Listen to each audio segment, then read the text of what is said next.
और तीसरी होती है परमात्मा। आपने परसों सुना था किसके बारे में? बधिर आत्मा के बारे में। बधिर आत्मा किसे कहते हैं? कुछ याद है या भूल गए? कुछ याद है? जो याद है वो बोलो। क्या था? जो शरीर के सुख को ही क्या मानता है?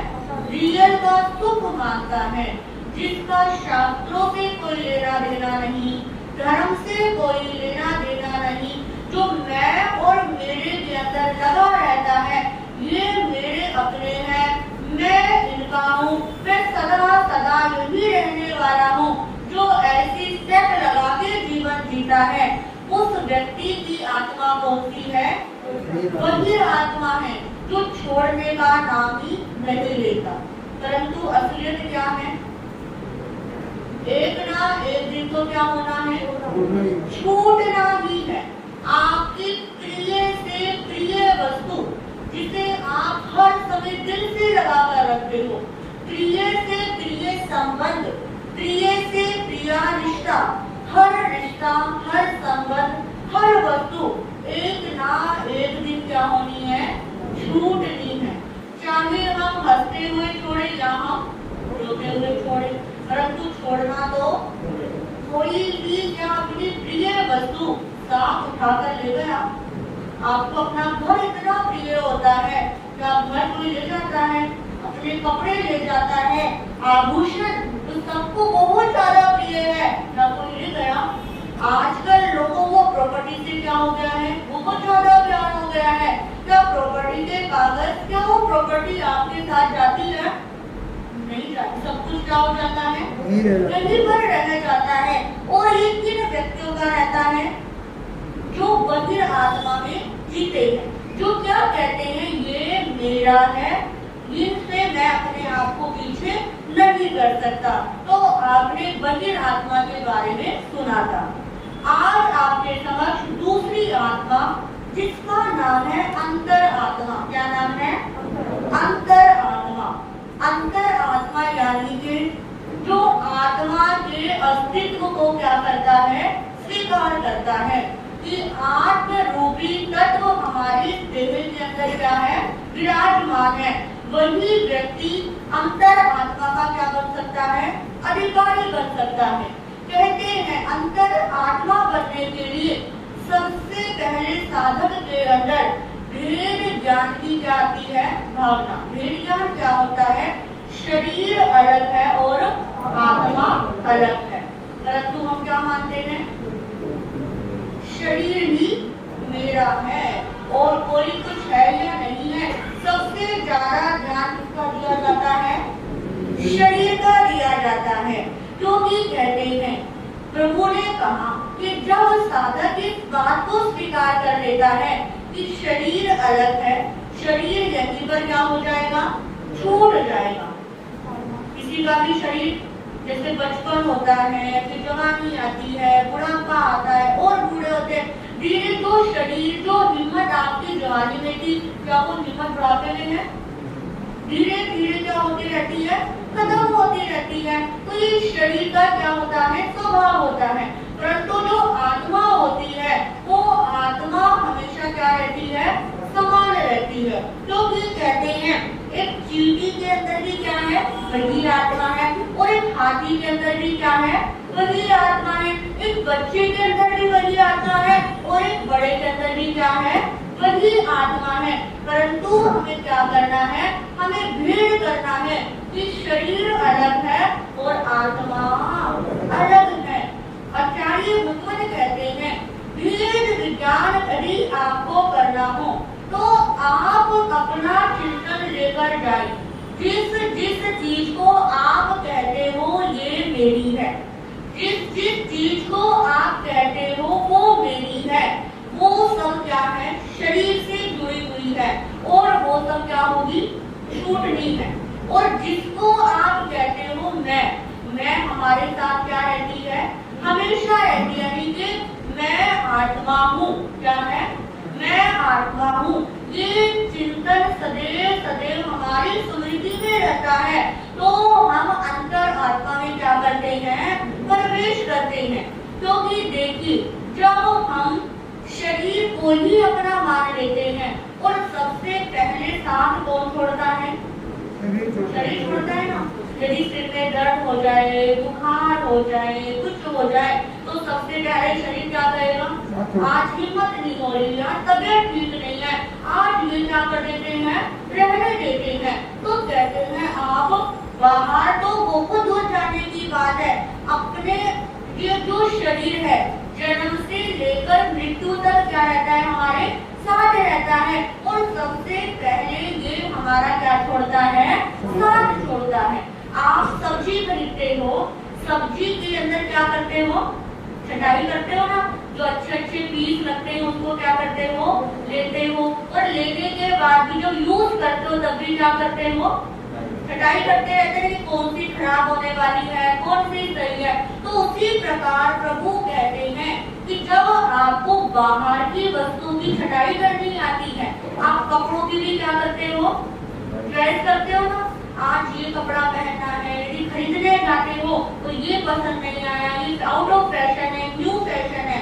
तो प्रभु कहते हैं कि जब आप कपड़ों के अंदर क्या कर लेते हो, भेद ज्ञान कर लेते हो ना कि ये सही नहीं है, ये क्या है, सही है। सब्जी के अंदर क्या कर लेते हो, भेद ज्ञान कर लेते हो। और तो और रिश्तों में भी क्या कर लेते हो, भेद ज्ञान कर लेते हो। ये मेरे साथ चीट कर रहा है, ये मेरी बुराई कर रहा है, ये मेरी चुगली कर रहा है, उसे क्या कर देते हो, छोड़ देते हो, है ना। तो ये बुद्धि क्या है, हम सबके पास है। तो प्रभु कहते हैं जो चीज छोड़ने वाली है उसको छोड़कर जब आप भीतर आ जाते हैं तो आपका प्रवेश हो जाता है अंतर आत्मा के साथ। यानी कि आप जानने भी लग जाते हैं, आप मानने भी लग जाते हैं और आप उस चीज को अनुभव भी करते हैं। तो ये जो अंतर आत्मा होती है ये चारों गतियों के अंदर होती है। पहली गति कौन सी होती, जो अंतर आत्मा होती है तीन प्रकार की होती है। पहली होती है उत्तम अंतर आत्मा, दूसरी होती है मध्यम अंतर आत्मा और तीसरी होती है जघन्य अंतर आत्मा। जो उत्तम अंतर आत्मा होती है वो होती है जो हमेशा आत्मा में ही क्या रहते हैं, लीन रहते हैं। यानी कि जिनका शरीर से कोई लेना देना नहीं है, यानी कि वो अभी अभी अरिहंत क्या हो सकते हैं, बन सकते हैं। उन्हें क्या कहते हैं, उत्तम अंतरात्मा। अभी अरिहंत क्या हुए हैं, बने नहीं हैं। अरिहंत कौन होता है, जिन्होंने अपने चार भांति कर्मों का क्षय कर दिया है। जैसे तीर्थंकर परमात्मा दीक्षा लेते हैं, परंतु क्या दीक्षा लेते ही वो परमात्मा पद को प्राप्त कर लेते हैं, कर लेते हैं क्या? एक समय आता है, साधना करते हैं, कर्मों का क्षय करते हैं, परंतु ये निश्चित होता है कि ये आत्मा क्या बनेगी, परमात्मा बनेगी। परंतु अभी ये क्या बने हैं, साधु बने हैं, अभी ये अरिहंत नहीं बने हैं। यानी कि अरिहंत बनने से जो पूर्व की दशा होती है उसे कहते हैं उत्तम अंतर आत्मा। ठीक है, जैसे कि भगवान आदिनाथ के लिए आता है कि उनका जो संयम था 1000 वर्ष तक उन्होंने क्या किया था, संयम का पालन किया था। क्या वो 1000 वर्ष तक उत्तम अंतर आत्मा में रहे? नहीं। जीवन के अंतिम समय में जब उत्कृष्ट अवस्था आती है उसे कहते हैं उत्तम अंतर आत्मा। इसके बाद दूसरी होती है मध्यम अंतर आत्मा। मध्यम अंतर आत्मा क्या होते हैं, जितने भी सम्यक दृष्टि जीव हैं, जितने भी सम्यक दृष्टि जीव हैं वो किसमें आते हैं, मध्यम अंतर आत्मा के अंदर आते हैं। यानी कि वो व्रतों को, नियमों को, पक्षपात को क्या कर लेते हैं, स्वीकार कर लेते हैं। क्योंकि कहते हैं जब तक जीवन में नियम नहीं होता तब तक धर्म की शुरुआत नहीं होती। तो जब कोई साधक नियम व्रत ग्रहण करने शुरू कर देता है तो समझ लेना ये वाली आत्मा कौन सी है, अभी मध्यम अंतर आत्मा है। तीसरी आत्मा होती है जघन्य अंतर आत्मा। उसके अंदर क्या होता है कि मानव जानता तो है कि धर्म करना चाहिए, समाहित करनी चाहिए, नियम लेने चाहिए, परंतु उसे क्या लगता है, डर लगता है। कहीं मेरा नियम टूट तो नहीं जाएगा, कहीं रात मैंने चौबिहार का पचकान ले लिया और रात को प्यास लग गई तो मुझे क्या होगा। ठीक है, यानी कि उसे क्या है, जागृति तो है कि क्या करना है, नियम पचकान लेने हैं, परंतु किसी कारणवश क्या नहीं ले पाता, वो नियम पचकान नहीं ले पाता, तो वो कौन सी श्रेणी में होता है, जघन्य अंतर आत्मा की श्रेणी में होता है। तो जो मध्यम अंतर आत्मा होती है वो कौन से गुणस्थान के जीवों में होती है, श्रावक की, बिल्कुल सही। पांचवें गुणस्थान के अंदर यदि आप नियम व्रत लेते हो तो मध्यम अंतर आत्मा में आ जाते हो और आप क्या हो जाते हो, पांचवें गुणस्थान के अंदर आ जाते हो। ठीक है, और यदि आप नियम व्रत नहीं लेते तो कौन से गुणस्थान में रहते हो, पहले गुणस्थान के अंदर रहते हैं। ठीक है, क्योंकि वहां पर क्या है, मिथ्यात्व क्या है, उसके ऊपर भारी है। चौथा भी हो सकता है, मिथ्यात्व तो है भी है, विरत गुणस्थान के अंदर भी क्या होता है, उसका रहता है, क्योंकि जाना है, माना है, परंतु क्या नहीं करा, स्वीकार नहीं करा। तो चार गति के जीव होते हैं। आप बताओ, जो देव गति के जीव होते हैं वो कौन सी अंतर आत्मा में आते हैं, क्या वो जघन्य अंतर आत्मा है, जघन्य है, क्योंकि वो क्या कर रहे हैं, जान रहे हैं, परंतु जानकर भी क्या नहीं ले पाते, पचकान नहीं ले पाते। तो जितने भी देव गति के जीव होते हैं वो किसमें आते हैं, जघन्य अंतर आत्मा में आते हैं। और मध्यम गति के जीव श्रावक, यानी कि मनुष्य गति के जीव और त्रियंच गति, अंश भी क्या ले सकते हैं, नियम ले सकते हैं। तो त्रियंच और जो मनुष्य होती है उनकी अंतर आत्मा कौन सी होती है, मध्यम अंतर आत्मा होती है। और उत्तम अंतर आत्मा सिर्फ मनुष्य गति के जीव ही क्या बन सकते हैं, उत्तम अंतर आत्मा के अंदर आ सकते हैं। और बताओ, नरक गति के जीव के अंदर कौन सी आत्मा होती है, नरक गति में बहिर आत्मा के अलग जघन्य अंतर आत्मा। क्योंकि आप जानते हो जो नरक गति के अंदर अभी वर्तमान समय के अंदर कौन से जीव हैं जो क्या बनेंगे, तीर्थंकर बनेंगे, वो सब किसके अंदर है, अभी वो क्या नहीं बने, परमात्मा नहीं बने। अभी उन्होंने नियम व्रत भी नहीं लिया है, परंतु क्या है, जान रहे हैं, अंदर है कि ये जीव आगे आने वाले समय में क्या बनेगा, परमात्मा बनेगा।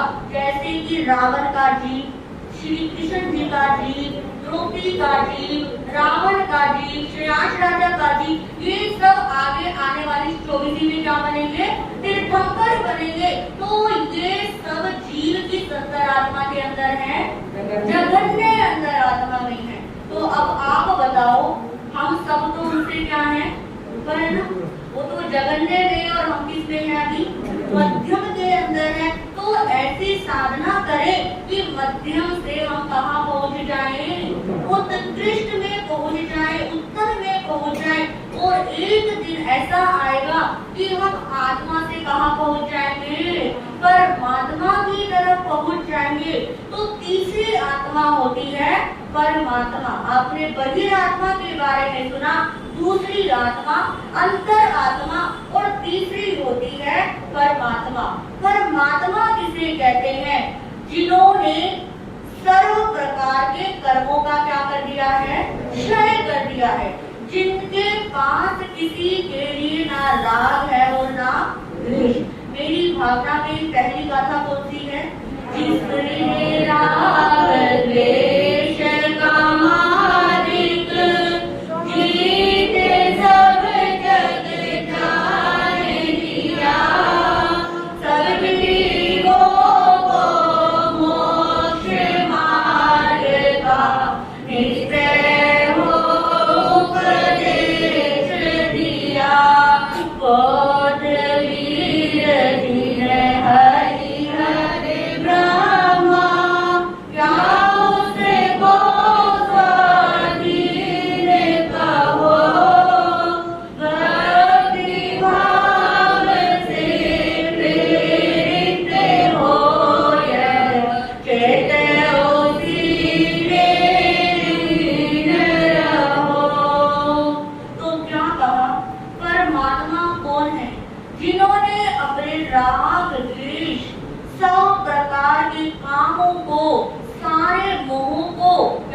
दिया है, दूर कर दिया है।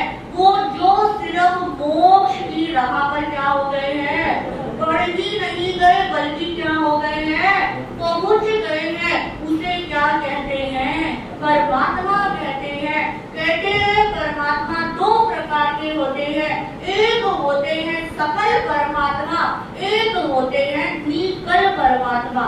सकल परमात्मा यानी कि जो शरीर सहित होते हैं, जो विद बॉडी होते हैं, उन्हें क्या कहते हैं, सकल परमात्मा।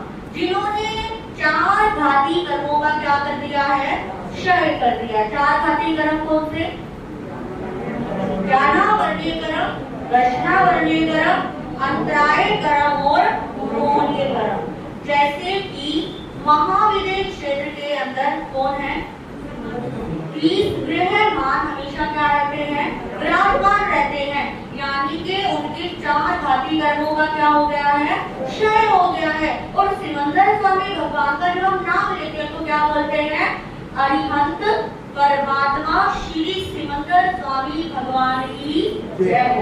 यानी कि वो भी क्या नहीं हुए हैं, सिद्ध बुद्ध मुक्त नहीं हुए हैं, परंतु बिल्कुल होने ही वाले हैं। 8 कर्मों में से जिन्होंने 4 कर्मों का क्षय कर दिया है, वो भी क्या है, परमात्मा है। परंतु वो क्या है, बॉडी सहित विद बॉडी वो क्या है, सकल परमात्मा है। और निकल परमात्मा कौन से होते हैं, जिनकी कोई नहीं है, जो शरीर से क्या है, रहित है, जिन्होंने अपने 8 कर्मों का क्या कर दिया है, क्षय कर दिया है। क्योंकि अरिहंत ही सिद्ध बनने की क्या बताते हैं, राह बताते हैं कि 4 घाती कर्मों का क्षय करके किस प्रकार आप अपने अष्ट कर्मों का क्या कर सकते हैं, क्षय कर सकते हैं।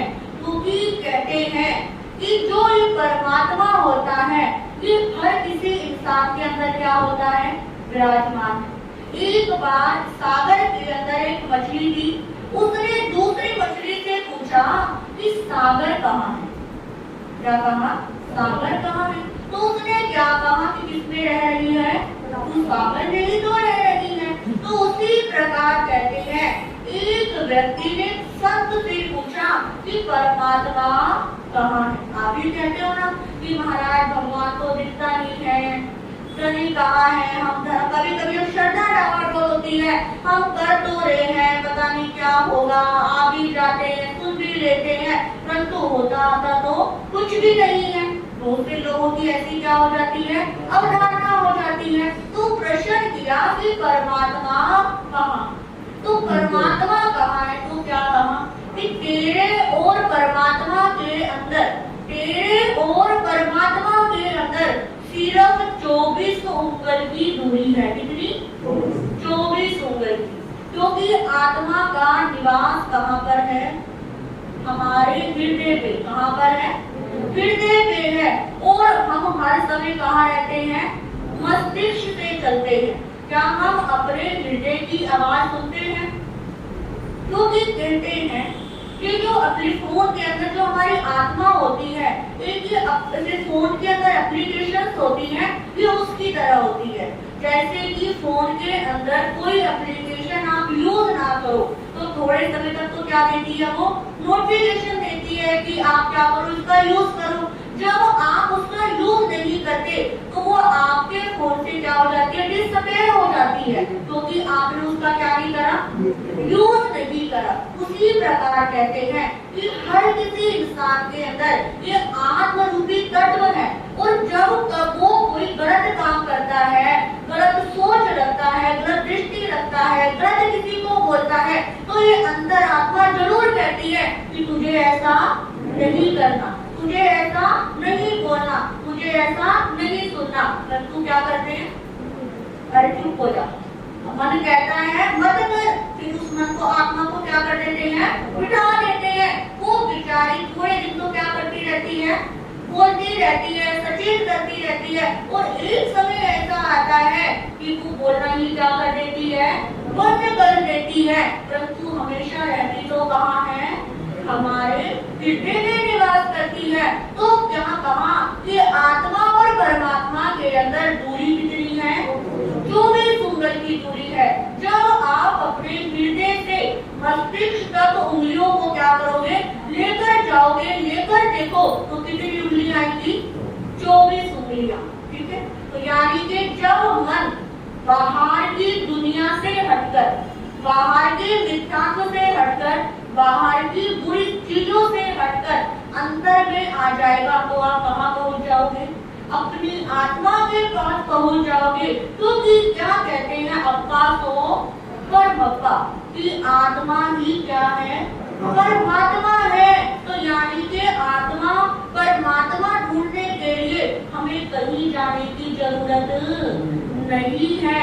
बस हमें क्या करना होगा, किसे नाल राग नहीं, किसे नाल द्वेष नहीं, आत्मा अखंड मेरी, कोई भी कलेश नहीं।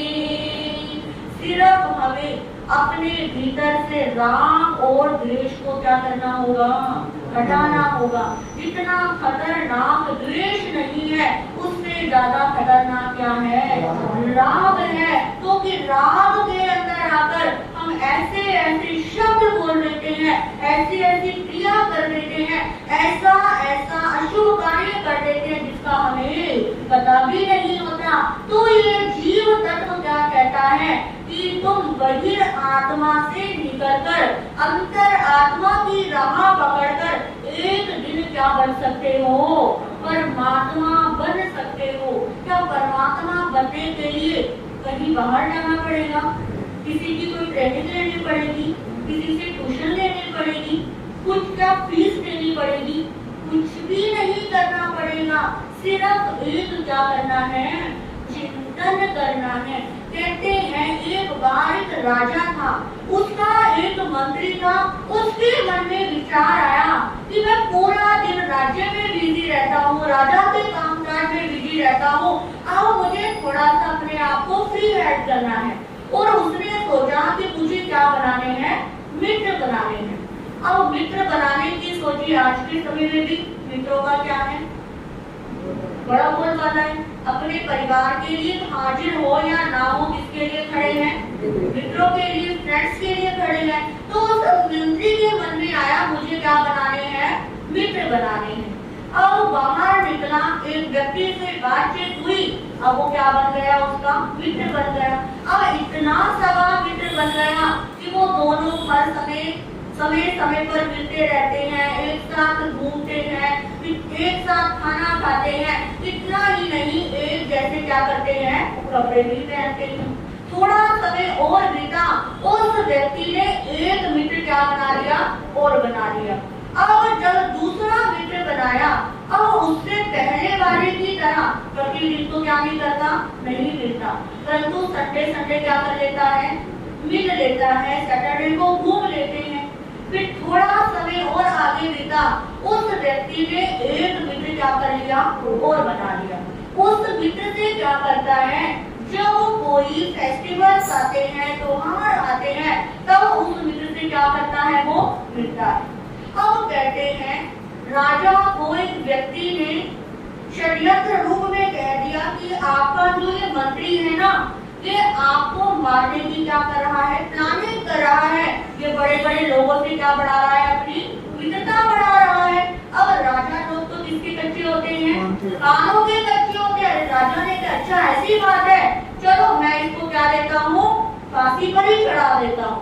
अब उस मंत्री को क्या सूचना मिल गई कि 2 दिन के बाद मुझे कहाँ चढ़ाया जाएगा, फांसी पर चढ़ाया जाएगा। अब वो बड़ा परेशान, तो एक व्यक्ति ने कहा देख भाई, तुझे फांसी की सजा किसके लिए मिल रही है, मित्रों के कारण मिल रही है। तू ऐसा कर, अपने मित्रों के पास जा, उनसे ही क्या मांग ले, कुछ मदद मांग ले, क्या वो तेरी क्या कर दे, मदद कर दे। अब वो पहले मित्र के पास जाता है। पहला मित्र कौन सा था, जो रोज मिलता था, हर समय उसके साथ रहता था। अब जैसे ही दरवाजा खटखटाया, ऊपर से देखकर कहता है कौन, अरे मैं तेरा मित्र। बोलो क्या करने आए हो, अरे मुझे फांसी दी जाएगी, मुझे अपने घर में क्या दे दो, स्थान दे दो। वो कहता है स्थान देने की तो दूर की बात, यदि तुमने जरा क्या कर दूंगा, राजा के सामने पेश कर दूंगा। अब बड़ा धक्का लगा कि जिस मित्र को क्या मानता था, अपना मानता था, साथ उठते थे बैठे थे, उसने क्या खड़े कर दिए, हाथ खड़े कर दिए। और दूसरे मित्र के पास पहुंचा, उसका दरवाजा खटखटाया और उसने दरवाजा खोला, आराम से क्या करा, उसे बिठाया, उसकी क्या सुनी, बात सुनी। और वो कहता है देख भाई, मेरे पास इतनी सामर्थ्य तो नहीं कि राजा से मैं बहस कर सकूं, परंतु इतना जरूर कर सकता हूँ, तुम्हें बचाने के लिए जितने धन की जरूरत होगी उतना मैं धन क्या दे देता हूँ, तुमको दे देता हूँ। कुछ क्या होगी, तसल्ली हो गई कि जिसे पहले मित्र सब कुछ अपना मानता था, उसने तो क्या खड़े कर दिए थे, हाथ। और दूसरा मित्र क्या दे रहा है, धन को दे रहा है। अब पहुंचा तीसरे मित्र के पास, तीसरे मित्र ने बात सुनी, बिठाया और चाय पानी वगैरह पिलाया और कहता है अरे भाई घबराने की बात नहीं है, मैं स्वयं राजा के पास जाता हूँ और राजा से क्या करता हूँ, बात करता हूँ कि जब आपको दुश्मनी उसके मित्रों से है तो इसको सजा क्यों दे रहे हो।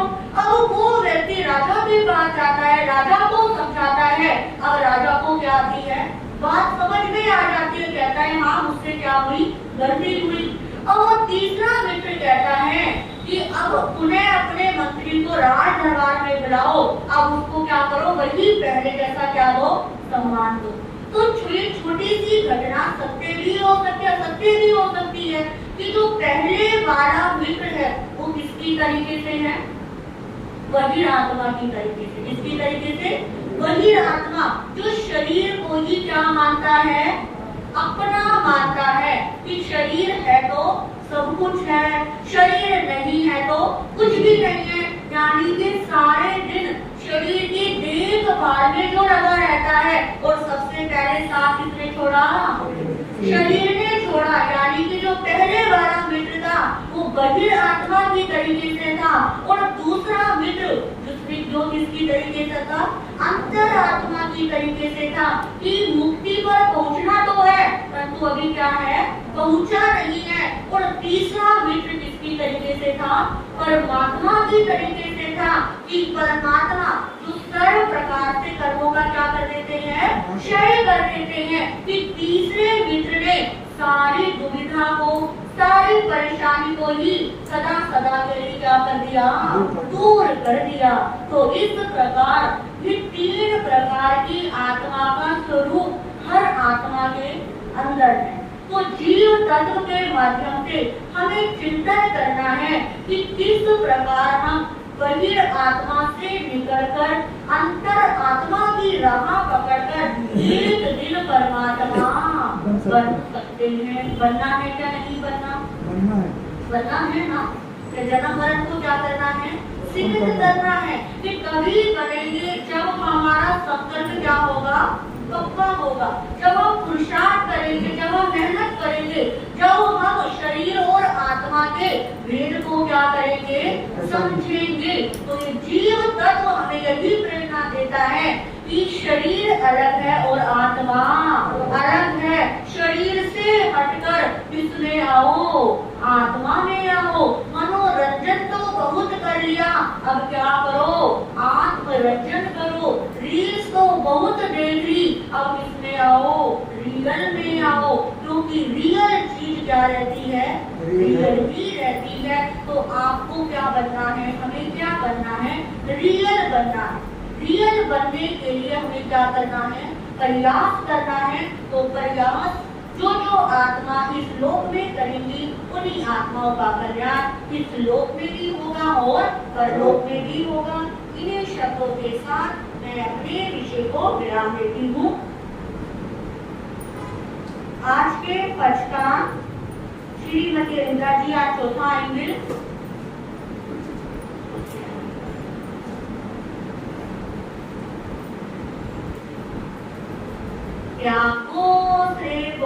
तपस्या करने वालों को धन्यवाद, आइमिल करने वालों को देखो, वो तो तपस्या करके जोर लगा रहे हैं। आप धन्यवाद को बोल रहे हैं। धन्यवाद तो खाना नहीं छोड़ रहा हूँ, उन्होंने तो सारे भिगोगा क्या कर रखा है, क्या कर रखा है, तो धन्यवाद बोल के तपस्या नहीं होती। तो जब जब अनुमोदना का अवसर आए तो अनुमोदना जरूर करें। तो तपस्या करने वालों को तो श्रीमती सविता जी, जिनका आज 11वां एकादशा चतुर्मास प्रारंभ से ही कर रही है, जानने का आपको भी क्या था ये बताऊंगी।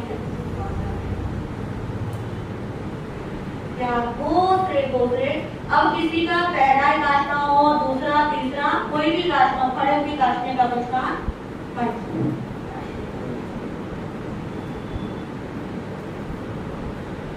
क्या गोत्रे किसी का उपवास भी है क्या?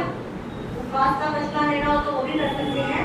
आज के सामूहिक बचकान के अंदर आज घिया के कोफ्ते का त्याग, घिया के कोफ्ते और घेवर, सावन का महीना चल रहा, आपको घेवर तो खाने वाला है, पर आज क्या करना है, त्याग कर खा लेना, ठीक है। घिया के कोफ्ते और घेवर का त्याग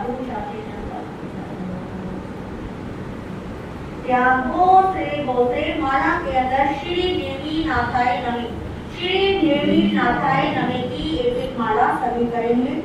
जैसा कि मैंने बोला था, प्रवचन में से 2 प्रश्न आपसे पूछे जाएंगे, जिसके अंदर पहला प्रश्न हमारे भाइयों की तरफ जाता है कि ध्यान कितने प्रकार का है और कौन से।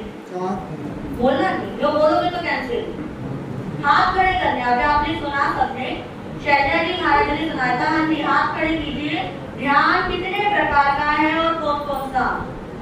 हाँ जी, बीच वाली खड़े हो गए। हाँ जी, बहुत बढ़िया। हाँ जी, हटो तो प्रधान जी आप। दूसरा है सकल परमात्मा किसे कहते हैं, बहनों की तरफ।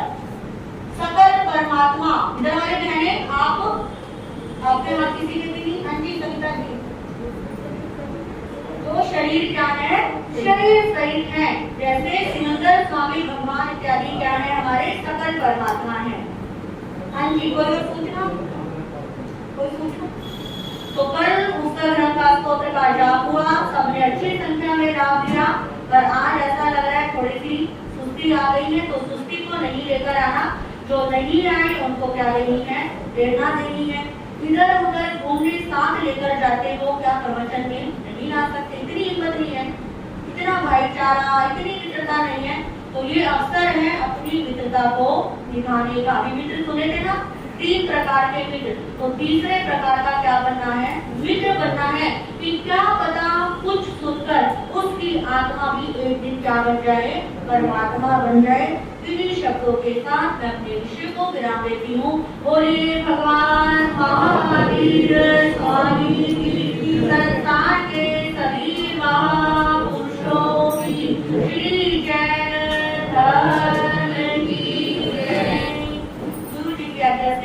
नमो हरिहंतानम, नमो सिद्धानम, नमो हरियानम, नमो वर्षायनम, नमो योगे सवसाउनम, ऐसो पंच नमोकारो सब पापनाशनो मंगलानंते सबदे सिंह परमं भवै मंगलम। ओम नमो नानस, ओम नमो दंसनस, ओम नमो चरितस, ओम नमो दवस। श्री चत्तारी मंगलम, हरिहंता मंगलम, सिद्धा मंगलम, साहू मंगलम, केली पणतो धम्मो मंगलम। चत्तारी लोक तुम्हारी, हंता लोक तुम्हारा, सिद्धा लोक तुम्हारा, साहू लोक तुम्हारा, केली